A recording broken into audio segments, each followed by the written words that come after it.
paranoid, but years later, I'd been around that camp, the Ramones camp, for so long, and when I was in Wax, we opened up for the Ramones. When I was in, obviously 22 Jacks, Joey was a huge fan, and like I became really good friends with Joey, and when I say huge fan, I mean like I was a fan of him. He liked 22 Jacks a lot, so that was super cool. But like I had this great relationship with Joey and Johnny, and it was really different. Like Johnny was really business, and then Joey was more like music, and he was just such a sweetheart. But years later, there was this photo shoot, and they were going to take a picture of Joe Strummer, and they were taking a picture of Johnny Ramone, and this like in the 2000s.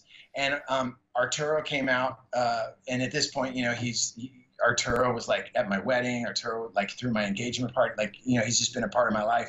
And Arturo brought the Mosrite guitar out for Johnny to take this photo with Joe Strummer. And I'd met Joe Strummer years before when I moved to LA. And that's another story. Joe Strummer of the Clash, for people who may not be Joe familiar. Strummer Clash.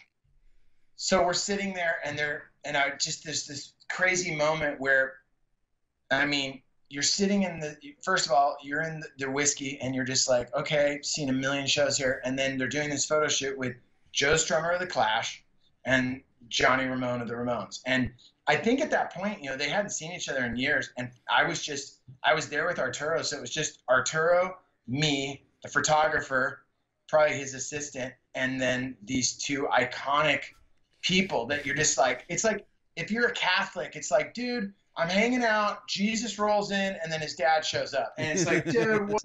It's like, it was just insanity, And I'm like, wow, this is nuts. And I'm just sitting there, and Johnny, Joe Strummer goes, hey, he's very like, hey, Joe Sib, how are you? I'm like, hey, Joe, it's so good to see you. And then Johnny says, hey, Joe, to Joe Strummer, you know what I'm responsible for? And Strummer's like, what? And he goes, I told Joe Sib to go to college, and he did. And then I remember Strummer takes a drag off his smoke, and he's all, Joe Sib, the college boy. It's just like so perfect. Like Johnny was so stoked that he really took credit in like, I told him to go to college, and he did. And then Strummer was so like, just kind of like making fun of it. But